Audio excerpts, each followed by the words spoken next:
2, 1, and are we recording? You think I'd have this figured out in the first 287 episodes, but apparently I don't.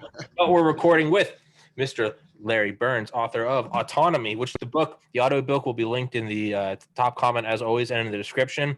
And Mr. Burns just asked me what got me into it. And as anyone that follows this podcast knows, I just kind of go down rabbit holes of really anything I get interested in. And right now, it's kind of autonomous cars. And before I start rambling and lose myself, how about you introduce yourself real quick?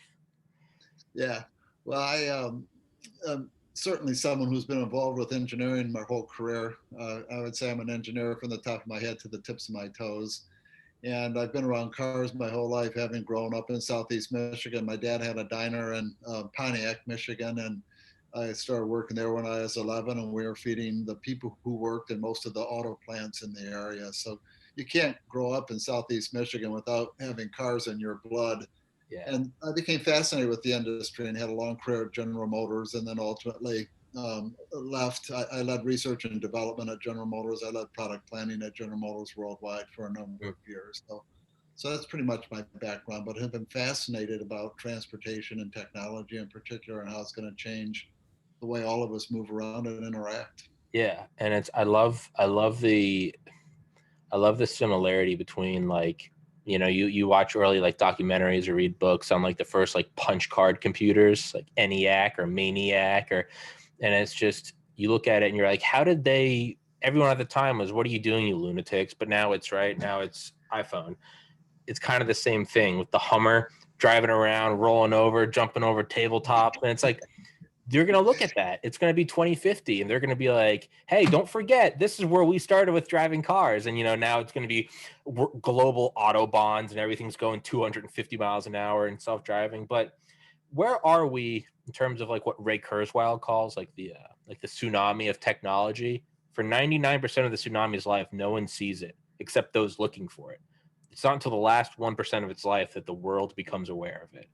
Where do you think we are on the tsunami of autonomous driving? Yeah, it's a great question to lead with, Tommy. First of all, you have to look at autonomous driving in its development more like running a marathon rather than a sprint. Mm-hmm. And my sense is we're probably somewhere mile 16 or 18. We're well beyond the halfway point. I characterize this more as a quest rather than a race. Quest is a long, arduous journey, and we've done some remarkable things with the technology, absolutely mind-boggling. I get to ride in the cars fairly regularly because I'm an advisor to Waymo, which is one of the self-driving car development companies.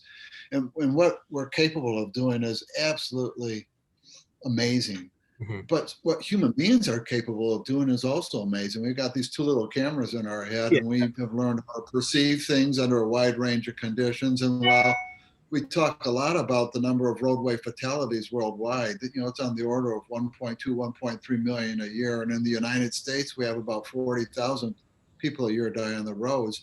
On the one hand, you see that's epidemic in scale, but on the other hand, Americans drive 3 trillion miles. So you could argue humans are pretty darn good at this. Yeah. So now we've got to continue to develop the software, and really, really importantly, the sensors are getting better and better. There's a sensor called a LiDAR, which is a spinning laser, basically. That's getting better.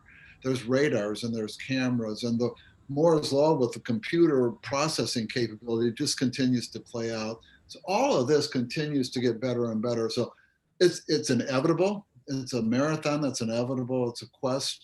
I'd say we're 2/3 of the way along that quest.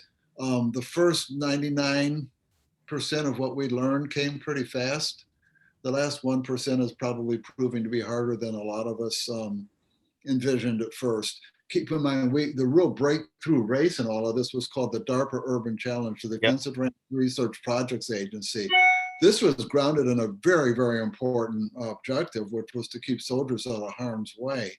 And in the Middle East wars, we were having our soldiers maimed and killed because of these explosive devices. And the Department of Defense was anxious to get a vehicle that they could send into missions in cities that they didn't have to use remote control. They didn't have to have any soldiers in the vehicles, and they could accomplish their mission. So this was a pretty tall task. And the race that really captured a lot of our attention was the DARPA Urban Challenge in 2007. Yeah. View that as sort of very, very early proof of concept. Okay. So we've been hammering at this for 13 years, made dramatic progress. It is absolutely inevitable, Tommy. There's no question in my mind that it's not going to converge. It will. We'll get there, but I'd say we're maybe 2/3 of the way along now. Okay, so if we're at, that's a fantastic answer. I always love talking to individuals who are just light years more intelligent than I am, which you are one of them. If we are on mile 16, when you would say the marathon began in 2007, is that correct? Yeah, yeah, maybe 2009. The funny thing that happened in 2007, it was held out in Victorville, California. Victorville was a military base that had been closed, but it had a lot of development on the base. It had roads and buildings and things. And we had originally around 80 teams that entered this race, and 35 built cars, and 14 qualified for this weekend final event to win $2 million.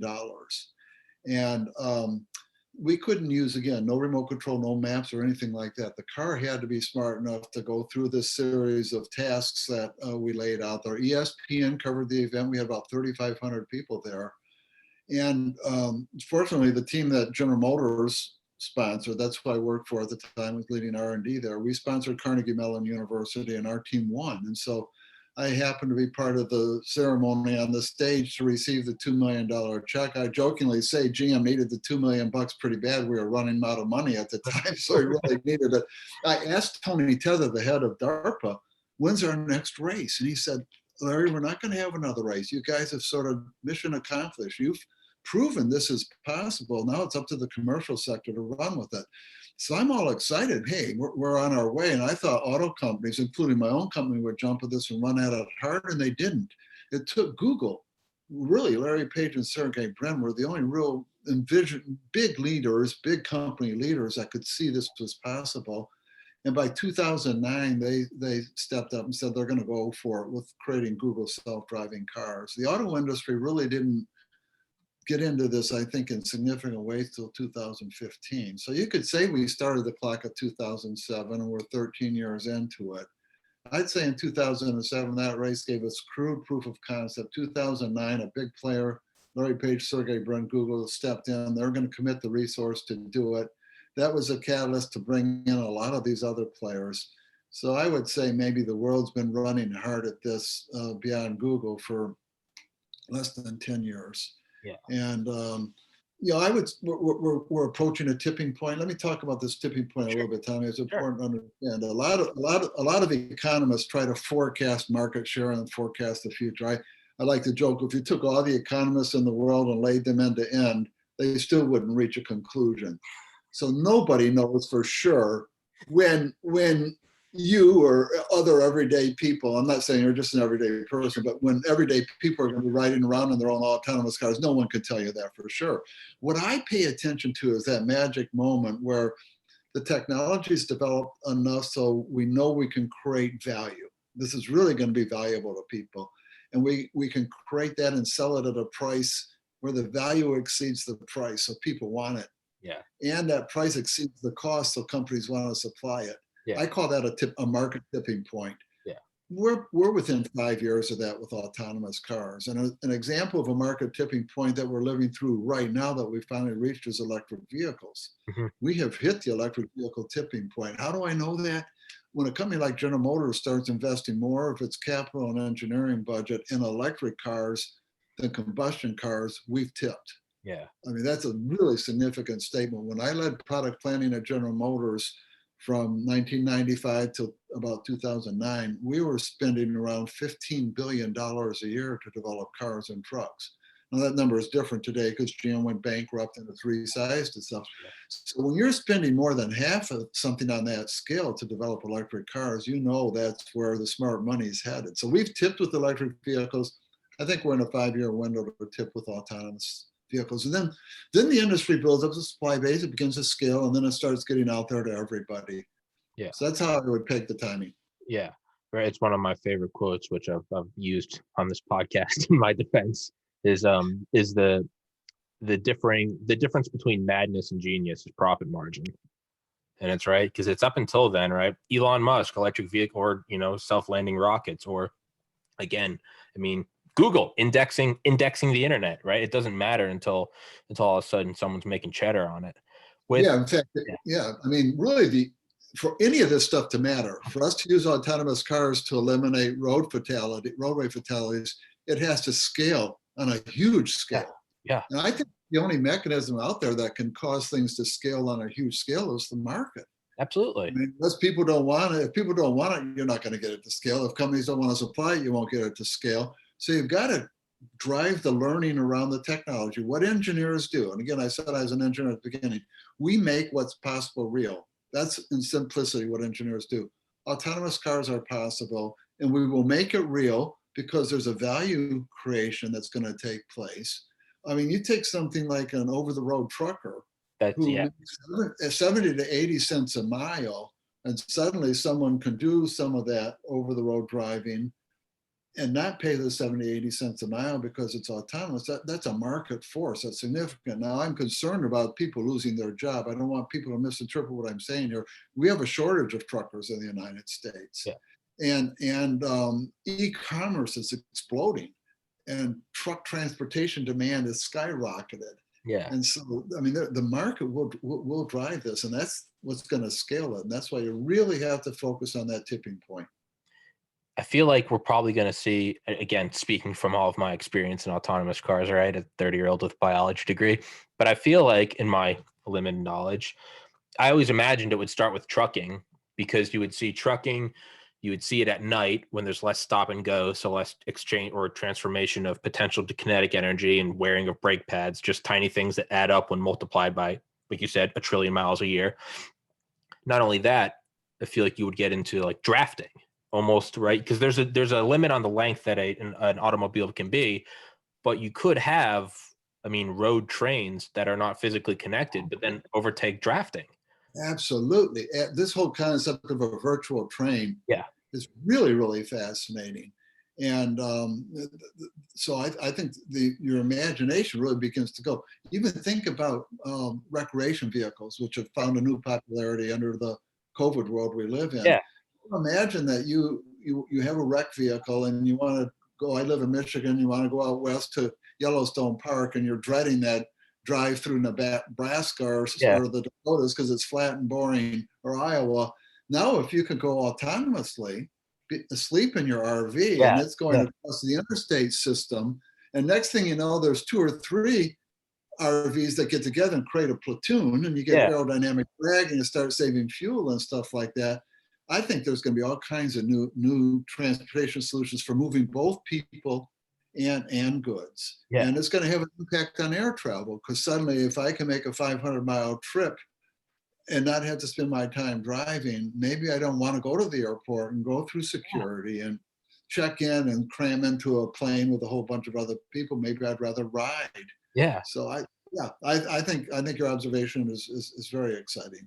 That was something I made. I dabble in Photoshop, and one thing I did is, as soon as the Cybertruck came out or was announced, I made a Photoshop of a cyber camper.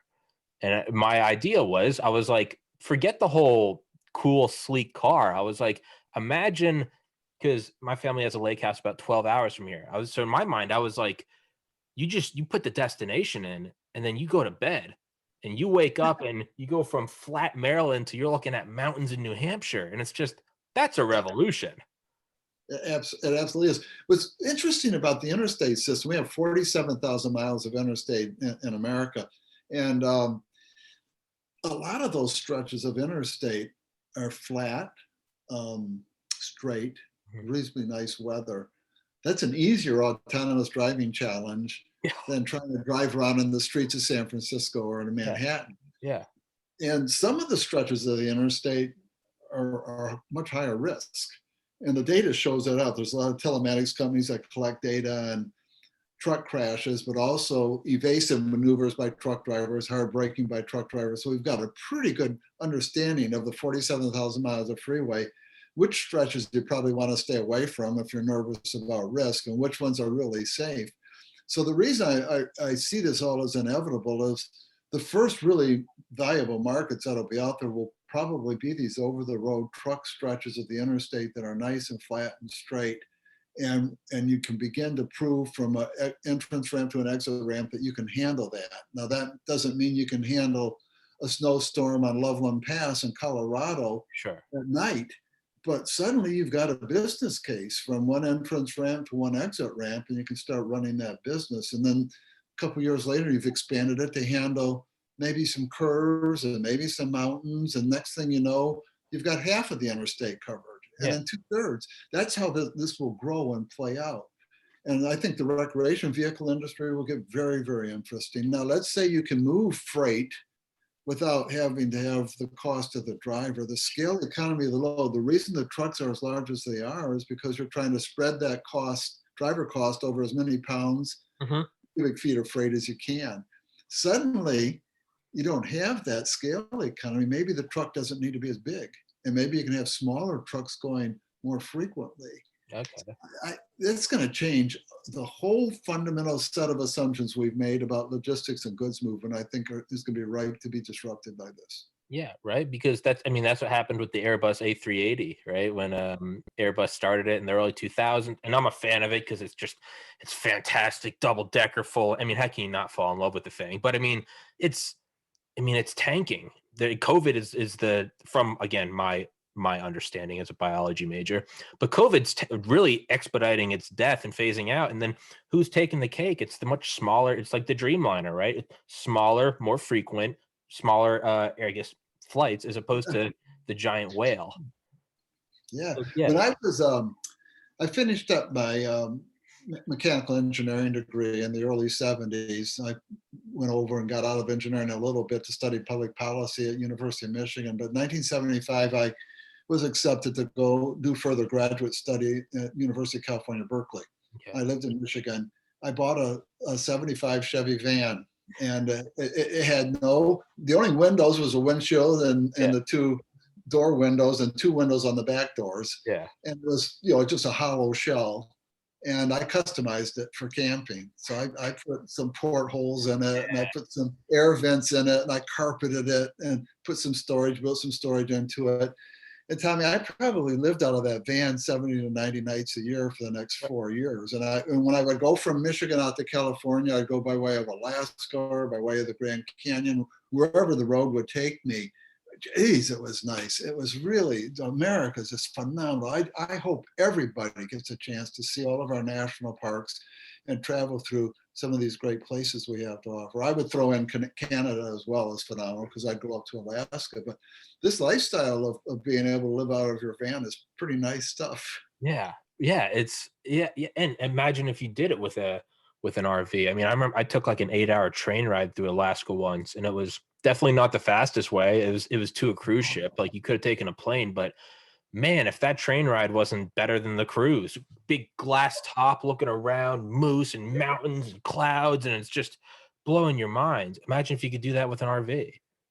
Oh, I think you can. I actually gave a keynote to an event in South Bend, Indiana. It was sponsored by Notre Dame and then that region around South Bend. And that happens to be the recreation vehicle capital of the US. That's where a lot of these motor homes are built. Mm-hmm. They even have a recreation vehicle museum there. Really? Which was pretty neat. So I thought through autonomous cars in the context of RVs and talked to that group. But there's going to be some exciting things that change there, all the way to, do I even need to take a trip anymore, given what's happening with e-commerce? Just this last couple of weeks, I work out of my home office. You can see some windows behind me. And 2 times in the last 2 weeks, I've had 2 UPS trucks or a UPS truck and a FedEx truck in my driveway at the same time. Yeah. So my wife is here at home. I'm at home. I'm using the internet to buy more things. My daughters are 32 and 29, and they shop on the internet and sometimes have things sent here, or they don't live here. They have things sent here, and the boxes pile up. So what are the trips I'm not going to make in the future because of this technology? How is that going to change retail?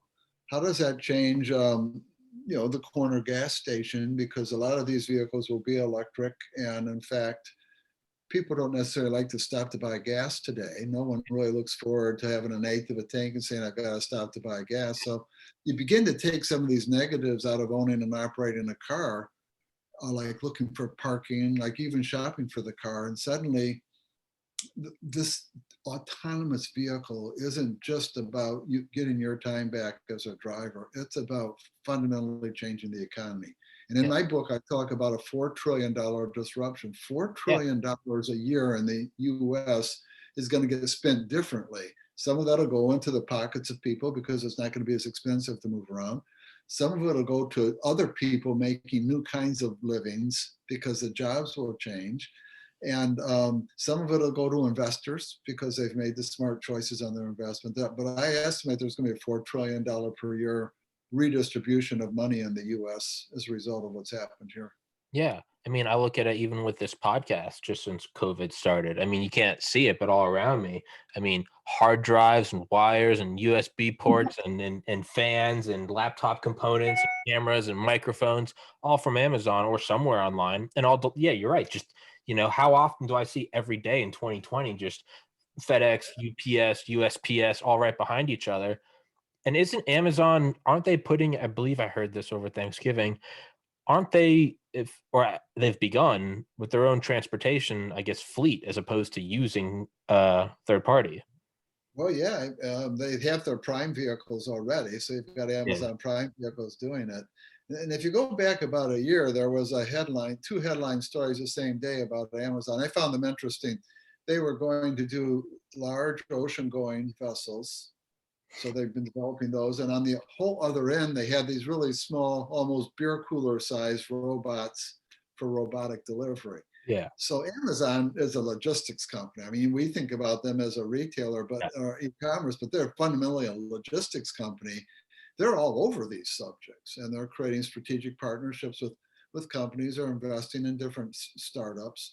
And a penny per mile matters a whole lot. Yeah. If you take the 4 trillion miles that you drive, Americans drive a year, a penny per mile is a lot of money. Yeah. So they're going to be paying attention to that detail. And where does that money come from? First, there's energy, and electric vehicles do cost less per mile on energy than gasoline or diesel vehicles. So you can say 5 to 10 cents a mile off of that. Then there's costs associated with parking. And so if a lot of travel is done with shared use vehicles, think Uber without drivers, and those vehicles are actually serving trips 70-80% of the time rather than being parked 90 to 95% of the time, your capital gets better utilized.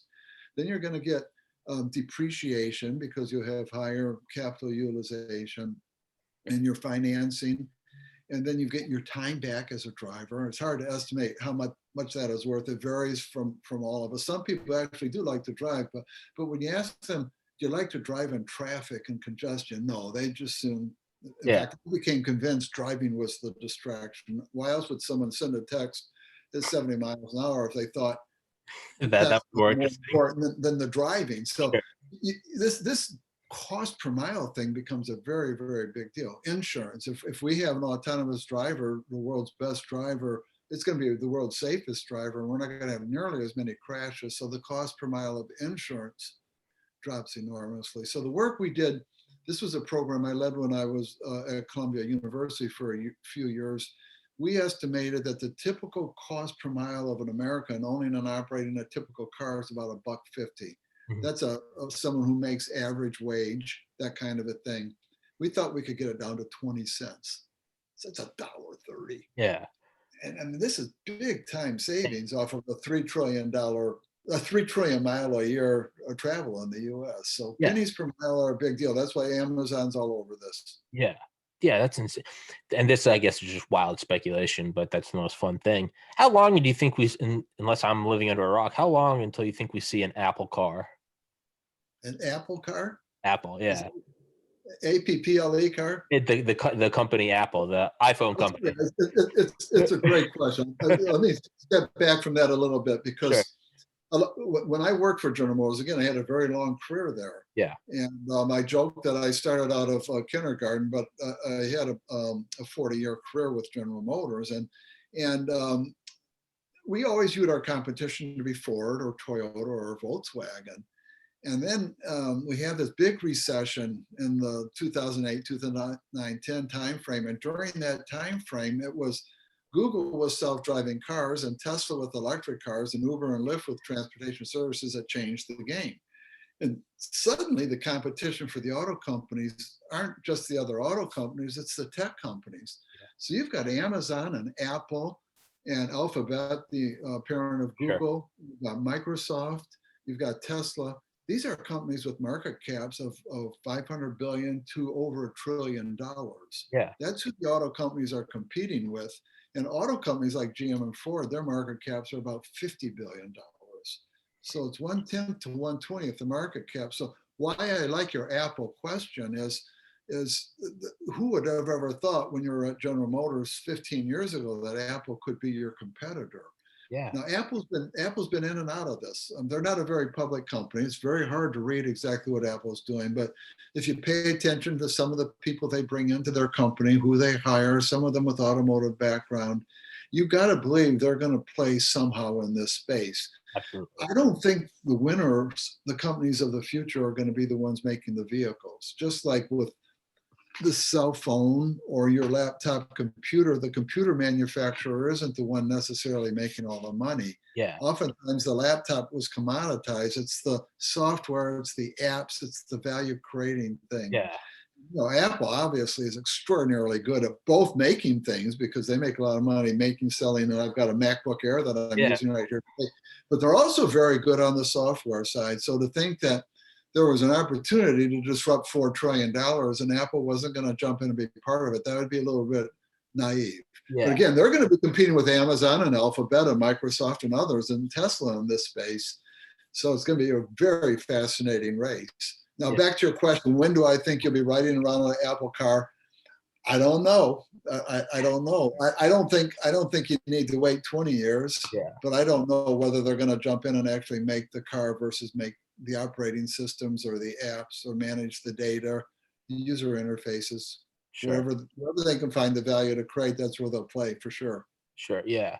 Yeah. Right. Because once you get to a certain amount of market cap, you can kind of start dabbling with anything. I mean, we have Blue Origin, right? And Bezos is, I would imagine, is funding that with Amazon. But his long term, as written in Space Barons by Christian Davenport, talks about how Bezos wants to move like the industrial processes up to space. But you have to get that trillions of dollars first, right? Apple, I think this past summer, maybe it wasn't because 2020 has been terrible, but they broke a $2 trillion market cap. I know they're not there anymore, but no one had done that since like the West East Indies Company or something. Maybe Carnegie, maybe maybe one of them did it, Rockefeller. But yet you're getting to these absurd levels where even if it's not your niche, Yeah. it'd be silly not to go play. Why not stick your fingers in that pie, see what happens? Yeah. And that's a good summary of what's going on today.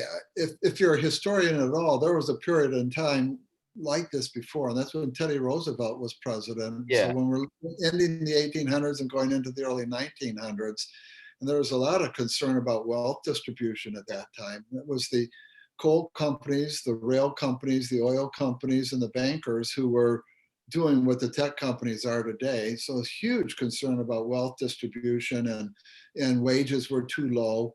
And Roosevelt really went out there and did a lot of his trust busting work. Mhm. So I'm an optimist by nature, Tommy, and I think our society will figure out a way to work through these problems. When you're looking at them right now today, they look formidable, but then you go back as a historian and you look over a long time frame and you realize somehow economies transition, nations transition, and we work through it. What excites me about digital technology more broadly is it does give a chance to create more value and do it sustainably. Sure. When you look at the automobile, which is a 100+ year old industry, only about 1 to 2% of the BTUs in a gallon of gasoline move a driver today. Mhm. Because when you burn gasoline, about 70% of the energy gets lost as heat. Yeah. And 20 to 30% turn the wheels with torque. And a person weighs 150 pounds, a car weighs 3,000 pounds. Most of that torque is used to move the car. Yeah. So our energy consumption hasn't been sustainable. We have way more parts and way more material in our cars than we need because they're way over designed. We're using way too much land for parking. And on the story goes, more capital than we need. So the digital technology, what I talk about in the book, Autonomy, we're going to be able to move around and interact much more sustainably. Your audience, the younger audience that you're dealing with on your podcast, that you serve on your podcast, it's about your age cohort having a future. Shame on my age cohort if I leave you an unsustainable future. We now have a chance for future generations to realize their full potential by dealing with this. And the digital technology is just remarkable in its ability to improve the quality of experiences while at the same time use far less energy, far less material, far less wasted capital in doing that. And by the way, letting a lot more people move around. In this case, if you're under 16 years old, you don't have a license, you can't benefit from a car. If you're over 70, 75, and you're concerned about your physical or mental capabilities of driving, your accessibility is diminished. If you don't have the money to own a car, it's diminished.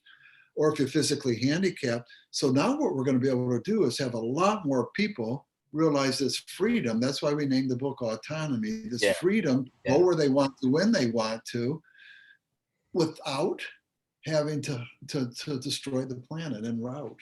And this is a great thing. It's not a trade-off. We can move them both forward. Now, the challenge is, what are the jobs going to be? And that's the thing that keeps me up at night. What will the new jobs be?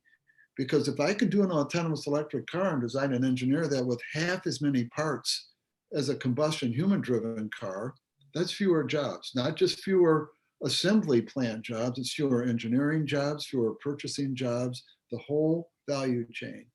And so that the jobs impact of what we're talking about isn't just the drivers, it's the people in that manufacturing and design and engineering system, it's the suppliers, it's the gas station owner operators, it's the parking lot attendants, and all of those things. So hopefully the new economy, the digital economy, will create a different kind of job.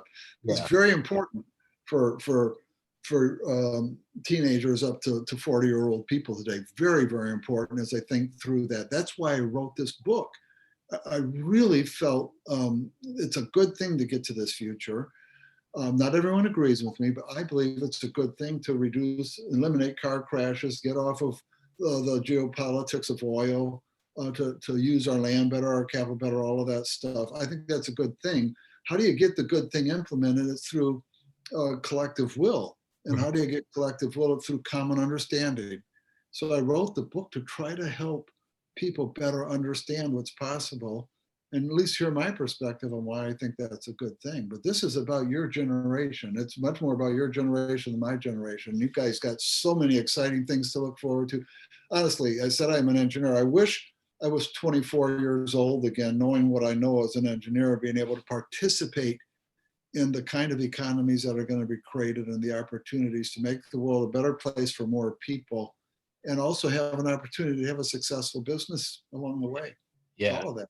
Yeah. Well, who knows, man? Radical life extension, right? That's Kurzweil predicted, right? 3 ways: biotechnology, genomics, nanotechnology. I think by 2020, we were supposed to have nanobots in our blood. Not yet, but. Yeah, I mean, you haven't pivoted to drones yet, but my goodness, if we think we can do driverless cars on the surface, what are we going to do in the third dimension? And I've never been a big fan of the term flying car, because I always thought that was going to be a bad plane and a bad car. That's a helicopter. But the drone itself, moving the mass of a human or moving goods, that's not science fiction. I mean, that can be done right now. Where is that going to land? I don't think it's going to you see, 70% of the trips we make, Americans make, are 8 miles or less. I don't know that I need to go up in the air to make an 8-mile trip personally, but that trip from 20 miles out to 300-400 miles, that can be facilitated with these drones. That could be revolutionary versus riding in a car. Yeah. That really, really could change the game big time. Yeah. How do you think, I've got you for 5.5 more minutes. How do you think it's going to, and just kind of to hear it from your mouth as opposed to mine, how's it going to change emergency services? Things like EMTs, fire trucks, just in general, if every car was in sync, you'd have one, EMT barreling down the road. If every other car was in, I guess, electronic communication, they could all almost part the Red Sea. How do you think that's gonna is there gonna be a significant change in that, or something like fire trucks in New York? Is there gonna be a significant change in Your fire trucks and ambulances and EMT vehicles. I just about a month ago read about a robotic fire truck and with the whole system and other things. So you watch, and I'm not an expert by any means. I have tremendous respect for our first responders and what they have to do. But when you watch the fire responders managing their hoses and stuff and how physically taxing that must be, this happened to be a robot that managed the hose basically and had an intelligent, I'm not saying intelligent, had the capability of yeah, spraying the water onto the fire in ways that maybe were safer and as effective as people doing it. So I think you're going to see those kinds of changes. Importantly, the traffic safety experts believe we're going to reduce over 90% of the car crashes. And you say, where did that come from? Well, when you study crashes and you ask, why did that crash occur? Over 90% are human error. yeah. Some of it is driving impaired. Some of it is not obeying the speed limits. Some of it is getting in over your head in certain weather conditions. But it's human error. It's getting distracted. So if we can eliminate those crashes, hopefully then we don't need as many That's true. emergency responders to crash scenes as we go forward here. Yeah, yeah. I was thinking more of like a like house call EMT, like how quickly can they get there? Like, Oh, you know, yeah. Well, EMT to yeah, driveway. yeah, yeah. Oh, I think very quick. You can give prioritization to it. So Yeah, today you got to, if you're driving the fire truck or the ambulance, you've got yeah, to hope somebody hears you and they pull over to the side. Tomorrow, the car will sense it and it'll pull over on its own. Yes, you're absolutely right, Tommy. I think there's some real opportunities for that, yeah. for sure. Yeah, it's gonna be insane. It's gonna be like germ theory, right? It's gonna be like Joseph Lister and like the antiseptic technique. It's gonna just be this massive where we look back and we're like, how did they ever used to do surgery before? It was just you just wipe off the scalpel and you're like good as Yeah, new. yeah. Versus all of a sudden it's like, wow, everybody's surviving. It's like amputees don't have to be a death sentence. I think that's what it's gonna be. It's gonna be like, dude, I people think used to die. I think so. I think that's a great observation because I do a lot of public speaking on this subject, and oftentimes I'll end my speech reminding the audience that innovation in this area of this age of automobility is in its infancy. Mhm. So yeah, I'm excited about what we've accomplished. And when I say automobility, what I really mean it's that intersection of electric vehicles with autonomous vehicles, and rather than the business being vehicle as the product, it's transportation as a service. That doesn't mean you can't have your own for your exclusive use, but it's supplied to you through leases and a service subscription kind of a basis. I think the innovation around autonomous electric vehicles and that kind of business model is absolutely in its infancy. Yeah. We're going to have dramatic learning curves on sensors, and we already have big data and analytics, and we're going to have dramatic learning curves on the software, the mapping systems, and other things. It's remarkable. So if your audience is listening in and they're thinking, hey, this is exciting, but maybe the train's left the station and there aren't opportunities out there for me to jump into it. No, I think there's going to be all kinds of exciting new innovations coming forward. We've talked about electric vehicles, battery electric vehicles, but hydrogen fuel cell electric vehicles absolutely are going to be part of this. All kinds of investor interest right now in a thing called green hydrogen, which sometimes the word green has gotten a negative connotation. What I'm talking about with green hydrogen is solar energy and wind energy are intermittent. Sometimes the wind isn't blowing hard enough or the sun isn't shining bright enough, but other times it's shining more and blowing harder than you need. Yeah. You could argue that's free electricity that you can run through water and create hydrogen. Sure, And then the electrolysis. Yeah. hydrogen then can be distributed and then put back through a fuel cell to make electricity, either to propel your vehicle or to do something in your home or your business. So this economy of electrons and hydrogen intermixing, because you can make electricity from hydrogen, hydrogen from electricity, and there's just going to be an explosion of innovation around all of that and the energy systems that support that. Yeah. So I really encourage your audience to get informed on these subjects and look for innovation opportunities. Most importantly, look for opportunities where you can make people's experiences better. I Yeah. sort of mentioned earlier in our discussion, people generally don't like to shop for a car. They don't like to shop for financing and insurance. They don't like to look for parking. They don't like to stop to buy gasoline. A lot of people could care less about getting their car washed. Some people like to maintain their cars, but most people don't. And then some people say, I love to drive, but there's a lot of cases where you don't. The auto industry for a century has assumed we'd put up with all those negative or at best neutral experiences and pay $35,000 for a car and leave it parked 90% of the time. Come on. Now we got a chance to change all of those experiences. Yeah. Pick it up at your door, dropped off at your door, en route. You can be doing anything you want. You can be getting a massage. You can be reading, sleeping, having a martini. Who knows what you want to do? And so you make the experience better. So focus on design innovation Yeah. that makes experiences compelling. Focus on technology innovation that take those experiences to the next level. And very importantly, all of this matters only if you can deliver it with really good operations. Operational effectiveness is really, really important. Yeah. So your audience, I think, has a huge set of opportunities out there. They jump into it. I'm excited. My mind's, and I know I'm out of time, but yeah, my mind's immediately running to, if everything else gets negated, like safety, or that's the safest car, but I feel like it's all going to boil down to simply experience. Who gets the sleekest ride? Are we going to see Bentley and Rolls Royces? Are those going to take the Well, cake? I think you're going to see a different way of making those statements. I mean, this phone here, this Apple, a lot of kids didn't want to have a BlackBerry Yeah. once the Apple became dominant. So there's going to be all kinds of opportunities for fashion statements and style statements in this future. Yeah. But it may not be what the car looks like. Oh no, I was And thinking interior. a different set of things that are defining the prestigious or the premium Yeah. or the fashion-oriented experience. Yeah. Absolutely.